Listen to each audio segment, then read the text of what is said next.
अस्सलाम वालेकुम जी। आज पीर है, पहला वर्किंग डे है वीक का, लेकिन ये वीक थोड़ा सा मुख्तलिफ है। इसलिए मुख्तलिफ है क्योंकि आप जानते हैं कि इस हफ़्ते के अंदर यौम आशूर आएगी और यौम आशूर के हवाले से जो है कुछ दिन छुट्टियां होंगी। और इसलिए छुट्टियां होंगी क्योंकि लोग यौम आशूर को इंतहाई अक़ीदत और एहतराम के साथ जो है उसको गुजारेंगे, सोग में गुजारेंगे।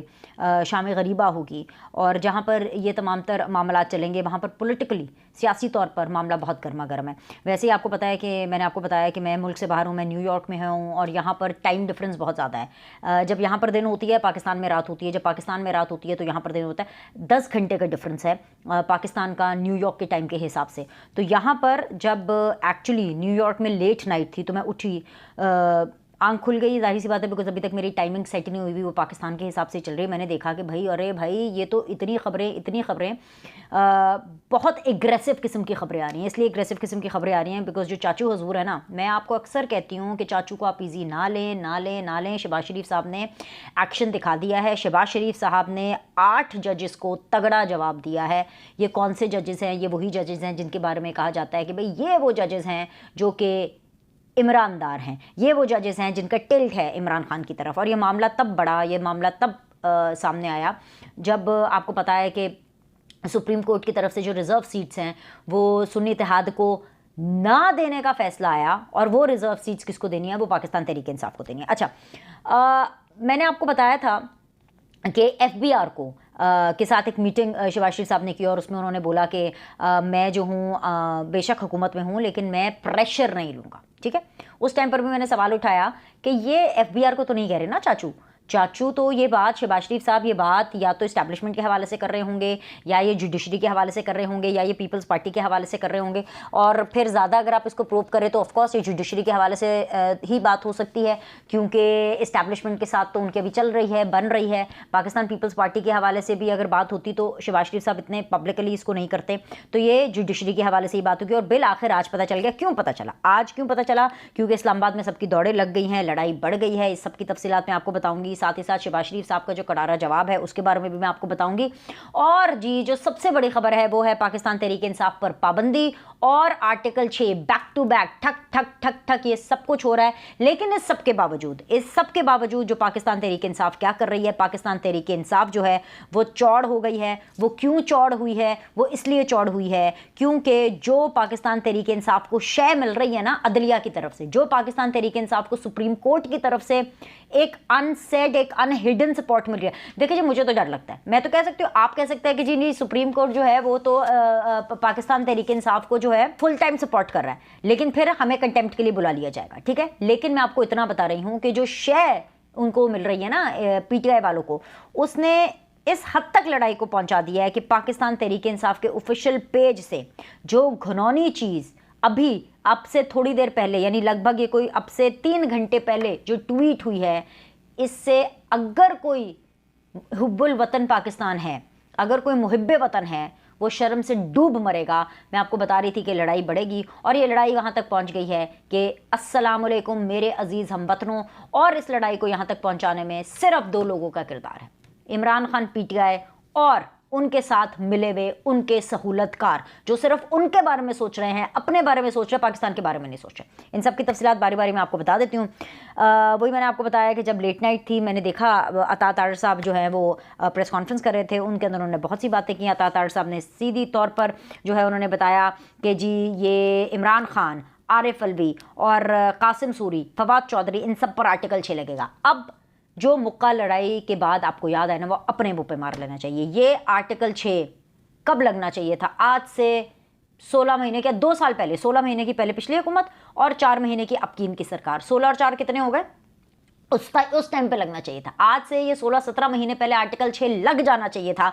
चले जी, देर आए दुरुस्त आए, ये आर्टिकल 6 लगने का उन्होंने बोला है। साथ ही साथ अता तारड़ साहब ये फरमा रहे हैं कि भाई पाकिस्तान तहरीक इंसाफ और रियासत एक साथ नहीं चल सकते। ये जो बात आज अता तारड़ साहब कर रहे हैं, ये आप मेरे व्लॉग्स उठा करके देख ले। मैं आपको कब से बता रही हूँ कि PTI की करतूतें नहीं हैं। इमरान खान और ये मुल्क एक साथ नहीं चल सकता क्योंकि इमरान खान इस एजेंडा पर है कि उन्होंने इस मुल्क को चलाना ही नहीं है। इमरान खान सिर्फ अपने आप को चलाना चाहते हैं, वो इस मुल्क को नहीं चलाना चाहते। सो द पॉइंट इज कि ये फैसला कर लिया गया है कि भाईजान अब पाकिस्तान तहरीक इंसाफ पर पाबंदी लगाई जाएगी। ये पाबंदी बहुत पहले लगनी थी, ये पाबंदी बहुत पहले लगनी चाहिए थी, लेकिन इशू क्या है कि देर आयद दुरुस्त आयद। लेकिन अब जो ये पाबंदी का कहा जा रहा है, खस कम जहां पाक वाली सूरत हाल, अब जो इस पाबंदी का कहा जा रहा है वो किस हद तक वैलिड होगी ये हमें देखना है। ये भी मैं आपको इसी वीडियो में बताऊंगी, ये भी मैं आपको इसी वीडियो में बताऊंगी कि इस पाबंदी का भी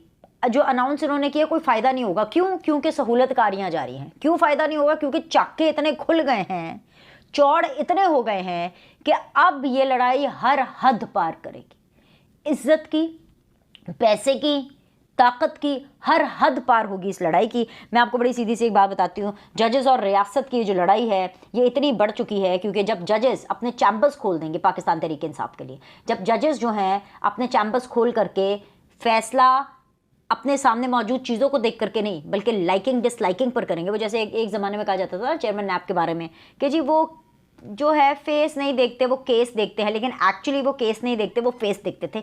ये वाली सूरत हाल है यहाँ पर। ये फेस देखा जा रहा है। पीटीआई और पाकिस्तान क्योंकि एक साथ नहीं चल सकते, लिहाजा ये जो एक गंदा ब्रांड है ना इमरान खान न्याजी का, किस चीज़ का ब्रांड है? बदकारी का ब्रांड है, झूठ का ब्रांड है, 2 नंबरी का ब्रांड है। इमरान खान साहब इसी चीज़ के ब्रांड है, बिल्कुल ब्रांड है जी, मैंने मान लिया। झूठे, चोर, बदकार, नाजायज़ औलाद है इनकी, तो ये इसी चीज़ के ब्रांड एम्बेसडर हो सकते हैं, इसी चीज़ के ब्रांड हो सकते हैं और किसी चीज़ के ब्रांड नहीं हो सकते। अब जी आर्टिकल 6 लगने का इनके ऊपर कहा जा रहा है क्योंकि वोट ऑफ नो कॉन्फिडेंस के बाद जो इन्होंने अपनी कार्रवाई की वो एक गैर आईनी थी और उसके ऊपर आर्टिकल 6 लगेगा, नंबर 1। नंबर 2, पाकिस्तान तहरीक इंसाफ पे पाबंदी का। अब मुझे पाकिस्तान तहरीक इंसाफ पे पाबंदी की जो चीज़ कही जा रही है इसके ऊपर मुझे रिजर्वेशन है। मैं आपको बताती हूँ क्यों। इसलिए नहीं कि इस पार्टी पे पाबंदी नहीं, बिल्कुल लगाए पाबंदी।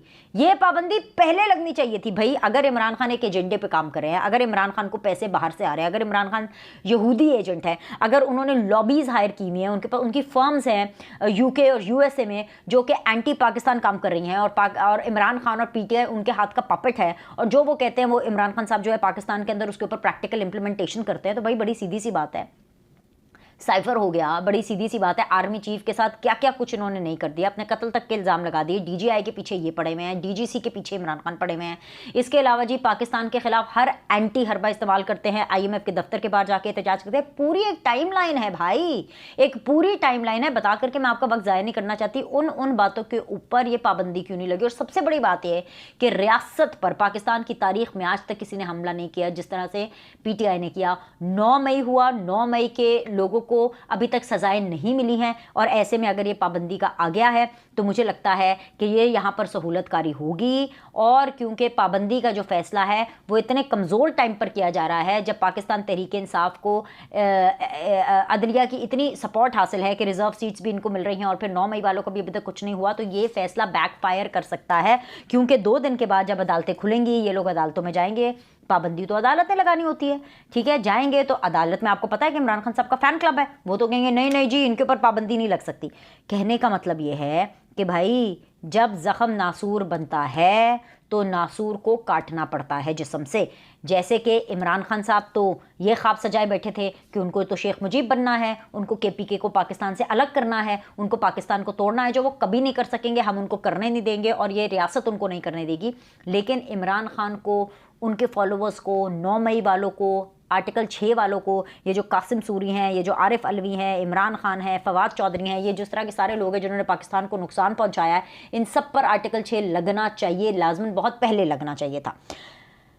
अब मैं ये क्यों कह रही हूँ कि लड़ाई इस हद तक आगे बढ़ेगी कि ये किसी ना किसी का सर लेगी, और ये इसलिए मैं कह रही हूँ क्योंकि जैसे ही ये आई, पाकिस्तान तहरीक इंसाफ ने अपने ऑफिशियल अकाउंट से अब से 3 घंटे पहले जो एक ट्वीट किया है, वो ट्वीट ये कहता है कि कठपुतली हुकूमत के खालिक जनरल आसिम मुनीर के पिछले 20 माह के कारनामे, जनरल आसिम मुनीर के पिछले 20 माह के कारनामे, जनरल आसिम मुनीर साहब की इन यूनिफॉर्म तस्वीर है जिसको देख के मुझे आग लग गई। How dare PTI, how dare Imran Khan, इनको तो भाई बंदे का पुत्र बनाएं, क्योंकि कहते हैं ना जो लातों के भूत है वो बातों से नहीं मानते।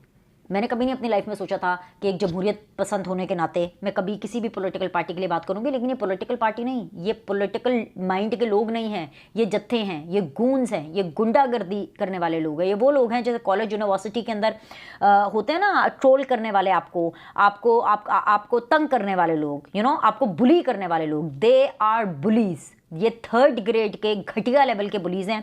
इनको इसी तरह वो ट्रीट करना चाहिए जी। पिछले माह के कारनामे, मेरा तो दिल भी नहीं कर रहा कि पिछले 20 माह के जो कारनामे वो मैं आपको पढ़ के बताऊं, लेकिन ये आपको बताना इसलिए ज़रूरी है कि कितने गंदे लोग हैं जो इस नहज तक पहुंच गए हैं सिर्फ इसलिए क्योंकि अदलिया ने इनको सहूलत दे दी, सिर्फ इसलिए क्योंकि मैच पाकिस्तान और इंडिया के बराबर के बीच में था, लेकिन जो ट्रॉफी है वो इंग्लैंड को मिल गई। मामला इलेक्शन कमीशन और सुन्नी इत्तेहाद का था, लेकिन जो सुप्रीम कोर्ट ने गोद में डाल के पाकिस्तान तहरीक इंसाफ को जो है वो सीटें दे दी, और वहाँ से ये ऐसे चौड़ हुए कि देखा देखा देखा। पहले तो हाई कोर्ट के जजेस जो हैं वो आवाज़ उठा रहे थे पीटीआई का झूठा गंदा नैरेटिव। अब तो देखें जी सुप्रीम कोर्ट के जजेस ने भी उठाना शुरू कर दिया। कोई भी ज़रा सी भी अकल समझ रखने वाला शख्स इस फैसले को जो सुप्रीम कोर्ट ने दिया है उसको मेरिट पर नहीं कह सकता। और ऐसा नहीं होता, ये मैं बड़े खुलकर बात कर रही हूँ, बड़े डंके की चोट पर कर रही हूँ। ऐसा नहीं होता कि सुप्रीम कोर्ट से कोई गलती नहीं हो सकती। भुट्टो का जो मर्डर है, जो जुडिशल मर्डर है, ये मर्डर ही था, जुडिशल मर्डर जो भुट्टो साहब की फांसी है, उसके ऊपर आज इतने सालों बाद सुप्रीम कोर्ट खुद कह रही है हाँ जी हम गलत थे, ये सुप्रीम कोर्ट से गलती हुई। ऐसा तो है नहीं, कोई सुप्रीम कोर्ट कोई फरिश्ता तो है नहीं ना कि उससे गलती नहीं हो सकती। माजी में हुई है, तारीख गवाह है। इफ्तिखार चौधरी के टाइम पर आप देख लें कि जो जुडिशल एक्टिविज्म हुई, जो चीज़ें हुई, जिस तरीके से चली, सुप्रीम कोर्ट खुद ये मानती है कि हाँ भाई गलतियाँ हुई। उमर अता बंदयाल के टाइम के ऊपर जो चीज़ें चल रही हैं, एक फ़र्द वाहिद पता होता था कि उमर अता बंदयाल ने कि अगर अभी ये केस लग रहा है तो उमर अता बंदयाल साहब जो हैं वो क्या बेंच बनाएंगे, और फिर हम देखते थे कि वही बेंच बनता था यक तरफा। सबको पता होता था कि इस बेंच ने आना है और इस बेंच ने ये फैसला देना है, तो वैसे ही होता था, यक तरफा बेंच, यक तरफा फैसला। लेकिन यहाँ पे जब क्योंकि अब आईनी और कानूनी हो रहा है, प्रैक्टिस एंड प्रोसीजर बिल कौन लेकर के आया, कब इंप्लीमेंट हुआ, काजी फाइज ईसा साहब अपने हिसाब से कानूनी तौर पर काम कर रहे हैं, लेकिन उसके अंदर भी कीड़े और रोड़े अटकाए जा रहे हैं और उनके खिलाफ भी जो है एक महाज खड़ा किया जा रहा है। इतनी सहूलियात के बावजूद भी एक मुजम्मत की सियासत, एक मुजाहमत की सियासत जो है वो पीटीआई की तरफ से की जा रही है, जिसका मतलब है कि पीटीआई खुद कहती है कि आओ हमें मारो, आओ हमें मारो, हम तो चाहते हैं कि आप हमें मारें ताकि हम जो है वो मजलूमी कार्ड का पे करें। अच्छा जी, माँ सदके जाए, पीटीआई वालों की एटीट्यूड इनका चेक करो, हाँ, औकात से बढ़कर मुंह खोल करके बात करते हैं। कहते हैं कि जी जनरल आसिम मुनीर के पिछले 20 माह के कारनामे, आइन शिकन अस्करी टाउट निगरान हुकूमतों का क़याम, तौबा तौबा तौबा, एजेंसियों के जरिए जजों की हरासानी, तौबा तौबा तौबा, सियासी कारकुनों, सहाफ़ी और उनके ख़ानदानों के अगवा की मकरू रिवायत, इमरान खान का गैर कानूनी अगवा, इमरान खान को बोगस मुकदमात में सज़ा, इंतखाबात में बदतरीन धांधली, अदालती अहकामात की हुक्मदूली, सोशल मीडिया पर गैर कानूनी फायरवॉल का निफास, मईशत की बर्बादी, SIFC नामी फ्रॉड के जरिए सरकारी वसाइल पर कब्जा, मोहसिन नकवी जैसे करप्ट रिश्तेदारों की सहूलतकारी। आप मुझे इसमें से एक भी ऐसी कारकर्दगी बता दें जिसका आवाम से लेना देना हो। तो पाकिस्तान तहरीक इंसाफ सिर्फ एक फ़र्द वाहिद को टारगेट कर रही है, सिर्फ इसलिए टारगेट कर रही है क्योंकि जनरल आसिम मुनीर बीच में आकर के इमरान खान का बचाव नहीं करा रहे। सिर्फ तकलीफ ही है, सिर्फ मिर्ची इस चीज की लगी हुई है कि आर्मी चीफ मेरे से बात क्यों नहीं कर रहे, आर्मी चीफ मेरे हक में क्यों नहीं बात कर रहे, आर्मी चीफ मेरी तरफ क्यों नहीं है। और क्योंकि आर्मी चीफ इंटरफेयर नहीं कर रहे हैं और क्योंकि आर्मी चीफ इमरान खान की तरफ नहीं है, तो इसलिए आर्मी चीफ इस टाइम के जो है वो इमरान खान की नज़र में ठीक नहीं है। भाई आप होते कौन हैं, आप चाचे मामे, आप चौधरी बने हुए हैं, आप हैं कौन, आप एक काउंसिलर का इलेक्शन तो लड़ नहीं सकते, आप हैं कौन। आप तो चाहते थे और आपकी तो ख्वाहिश थी कि पाकिस्तान श्रीलंका बन जाए, आपकी तो ख्वाहिश थी कि पाकिस्तान डिफॉल्ट हो जाए, और उसके लिए आपने पूरी कोशिश की, इमरान खान ने पूरी कोशिश की, लेकिन ऊपर वाले का फैसला कुछ और था। ऊपर वाले ने पाकिस्तान को महफूज रखा, उसके बाद इमरान खान ने पाकिस्तान को तोड़ने की कोशिश की, पूरी इन्होंने प्लानिंग कर ली थी, लेकिन क्या, ऊपर वाले का फैसला कुछ और था। इमरान खान ने जनरल आसिम मुनीर को आर्मी चीफ बनने से रोकने की पूरी कोशिश की, काजी फाइज ईसा को चीफ जस्टिस बनने से पूरी कोशिश की रोकने की, शहबाज शरीफ साहब को वजीर आजम बनने से रोकने की पूरी कोशिश की, लेकिन क्या, ऊपर भी एक खुदा बैठा है भाई, वो खुदा सबका है, उसको अल्लाह मियाँ को पाकिस्तानियों के ऊपर रहम आ गया कि पता नहीं क्या। लेकिन मसला ये है कि पाकिस्तान तहरीक इंसाफ पर पाबंदी जिस टाइम पर अनाउंस हुई है ये इर्रेलेवेंट हो चुकी है, क्योंकि जो हिम्मत और हौसला जजेस ने अता किया है इमरान खान को, उसने इमरान खान के अंदर दोबारा से इतनी हवा फूंक दी है कि ये इतनी गंदी किस्म की एक लड़ाई जो है वो होगी कि जिसका अंजाम मैं असल में वो कहना नहीं चाहती, मैं वो कह मुझे पता है, लेकिन मैं वो कहना नहीं चाहती। And let's see what happens. लेकिन this is going to be very nasty. ये इसलिए नास्टी होगा क्योंकि इमरान खान, पीटीआई, अदलिया इस चीज़ को इस लेवल तक ले गई है कि अब किसी ना किसी का तो सर जाएगा। अभी के लिए इतना ही। लाइक करें, सब्सक्राइब करें। आपसे अगली वीडियो में मिलते हैं।